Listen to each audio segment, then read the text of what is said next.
Hoje nós vamos falar de renda fixa. Nesse vídeo a gente vai estar cheio de dicas sobre como escolher o melhor investimento para você que investe em renda fixa. Muito prazer, eu sou o Igor Almeida, criador do canal Investidor de Valor. Eu não sei se você sabe, mas hoje a Selic está 14,75, a maior desde 2006. Selic nada mais é do que uma taxa que o Banco Central utiliza para controlar os juros do país. Acelera ou diminui o consumo dentro do nosso país, controlando a inflação. É por isso que o pessoal fala, né? É o país dos rentistas. Porque o cidadão médio, como a gente, se ferra nas compras do supermercado, mas por outro lado, a gente tem os investimentos de renda fixa pagando taxas altíssimas. Mas primeiramente, qual que é o seu perfil de investidor? Porque antes de você escolher se você vai investir em renda fixa, você tem que saber qual é o seu perfil. A gente tem 3 perfis básicos, que é o perfil conservador, o perfil moderado e o perfil arrojado. Então, dentre esses 3 perfis, a gente decide se a gente vai investir ou não em renda fixa e quanto do nosso patrimônio vai ter investido em renda fixa. Para descobrir o seu perfil, geralmente nas corretoras que a gente vai fazer os investimentos, antes de você começar a investir, ele faz uma lista de perguntas para saber se você tem um perfil conservador, moderado ou arrojado. Inclusive, ele bloqueia alguns tipos de investimento que não cabem, né, para você. Por exemplo, se o seu perfil for conservador, ele bloqueia você investir em ações, para de fato você não se frustrar diante do investimento que você não está preparado para as possíveis perdas que venham a ocorrer no meio do caminho. Para você que tem um perfil conservador ou acha que tem um perfil conservador, você está fugindo das baixas do mercado financeiro como um todo? Ou você de fato tem um perfil conservador e quer achar um melhor investimento em renda fixa? Porque se esse for o caso, cuidado, você pode estar incorrendo num erro.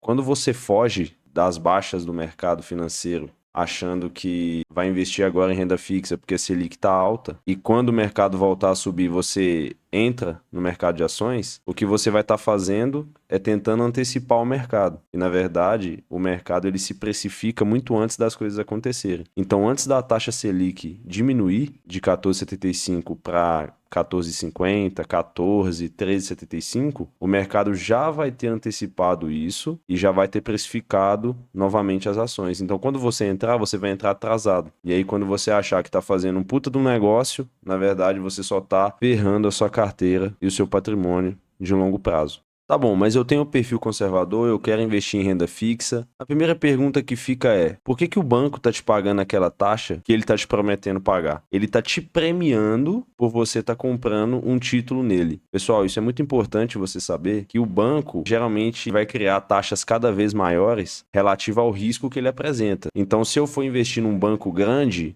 por exemplo, eu vou pegar um investimento que o Itaú está me oferecendo. O Itaú é um dos maiores bancos da América Latina. Geralmente essa taxa vai ser menor do que se eu pegar de um banco menor, por exemplo, o Banco Master, que ultimamente está tendo notícia de que ele vai falir. Obviamente o Banco Master vai me oferecer taxas maiores em relação ao CDI, porque como o risco dele é maior, ele tem que ser mais atrativo do que um banco maior, para fazer sentido o investidor querer investir nele. Então, sempre que você optar por um investimento com uma taxa maior, lembra que tem um risco associado. E geralmente esse risco não vale a pena, tá bom? Tenta não se agarrar ao FGC, porque o FGC, que te garante 250 mil por CPF, consegue pagar 5% daquilo que ele promete. Então vamos supor que o mercado colapsa hoje e todos os investimentos de renda fixa são perdidos. O FGC vai conseguir pagar só 5% disso. Então num colapso do mercado, vamos dizer assim, não está garantido que você vai ter esse valor aí de volta. Beleza, indo de fato para renda fixa, tem uma diferença básica entre renda fixa pré-fixada e pós-fixada. Qual a diferença entre elas? A renda fixa pré-fixada, a taxa que você vai receber no final do prazo vai ser já sabida no momento que você contratou aquele investimento. Então eu fui lá e investi Tesouro Direto pré-fixado. Eu sei exatamente quanto eu vou ter daqui 2 anos, 3 anos, dependendo do tempo da cota que você comprou. Agora, a pós-fixada, ela na verdade você não sabe quanto você vai ter lá no final, porque ela vai depender do índice, que no caso, um exemplo de uma pós-fixada seria a Selic. Então o Banco Central ele pode alterar a Selic de 45 em 45 dias, logo, se ela é alterada, você não sabe quanto que ela vai estar durante todo o período da contratação. Então, se eu compro uma cota de Selic, por exemplo, ou investimento 100% CDI, 110% CDI, 120% CDI, ele está ligado a essa taxa Selic, que pode mudar de 45 em 45 dias com a reunião do Copom. Então, é uma outra modalidade de renda fixa. E por que ela é fixa se você não sabe quanto ela vai render? Porque ela é fixa em relação à porcentagem da taxa, que é 100%, vai ser sempre 100%. 110% vai ser sempre 110%. Mas de quê?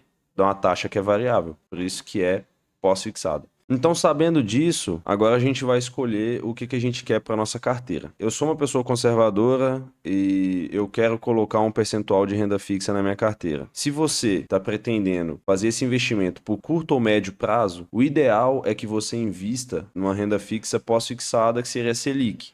E por que disso? Eu vou explicar. Se eu tenho um objetivo de curto ou médio prazo, o que seria curto prazo?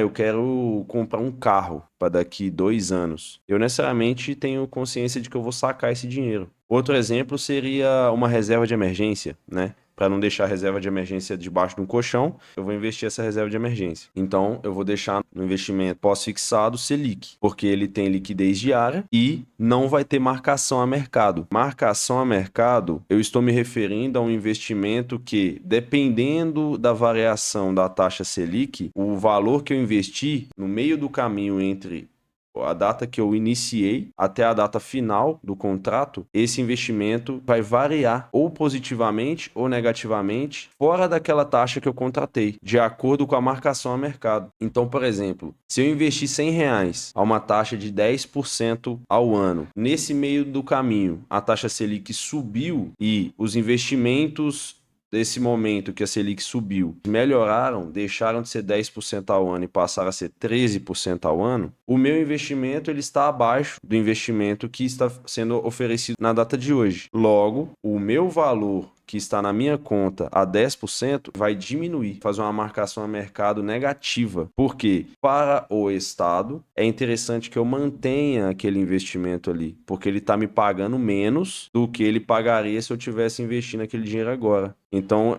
se não tivesse a marcação a mercado, o que as pessoas fariam? Tiraria aquele investimento que ela fez 2 anos atrás, quando estava pagando 10% ao ano, e reinvestiria nesse que está pagando 13%. Então a gente sempre trocaria por um investimento melhor e sairia daquele investimento que está defasado. Então existe essa marcação a mercado para isso. E o contrário também é válido. Hoje, por exemplo, que a Selic está 14,75, a renda prefixada está pagando mais de 13%. Se futuramente a Selic diminuir e esse valor cair para 10% ao ano, eu que investi hoje a 13, daqui 2 anos, que tiver a 10, eu vou ter uma marcação a mercado positiva. Por quê? Está compensando para o Estado, para o Tesouro Direto, que eu retire esse dinheiro em que está pagando um prêmio maior e reinvista ele a 10%, porque aí ele vai me pagar um prêmio menor. Então ele dá essa marcação a mercado, ele sobe aquele dinheiro investido nesse meio do caminho para meio que me incentivar a sacar esse dinheiro. Agora, se você comprou uma cota, né, fez um investimento a 10% e você espera o final do prazo dele, então você vai receber 10%, tendo marcação a mercado ou não. Ela só influi no meio do caminho, mas de início ao fim, você vai receber aquilo que foi prometido, beleza? Agora, voltando na questão de prazo. Se eu quero investir por longo prazo, e quando eu digo longo prazo, eu digo construção de patrimônio, que é diferente de eu ter uma meta de tempo, né? A exemplo do carro e do apartamento que eu falei anteriormente, aí sim seria um investimento em IPCA mais alguma coisa. Porque para o investimento de longo prazo, o interessante é que você fique protegido da inflação. A renda fixa não é o melhor investimento para te proteger da inflação, porque a inflação do país ela é muito alta. E muitas vezes o IPCA ele não reflete de forma perfeita a real inflação. Então, por exemplo, se você acompanhar o preço do café, ele aumentou muito mais de 6%, que é a média que eles colocam de inflação por ano. O preço do azeite, por exemplo, aumentou muito mais que 6%. Então, 6% é a média de todos os produtos que o brasileiro médio utiliza no dia a dia dele. Mas não necessariamente esse investimento de IPCA vai te proteger completamente dessa inflação. Mas, dentre os investimentos de renda fixa existentes, ele é o melhor para te proteger no longo prazo. Aí pergunta, mas quanto tempo é longo prazo? Longo prazo é longo prazo. É para você se aposentar, é para você viver uma vida melhor lá na frente.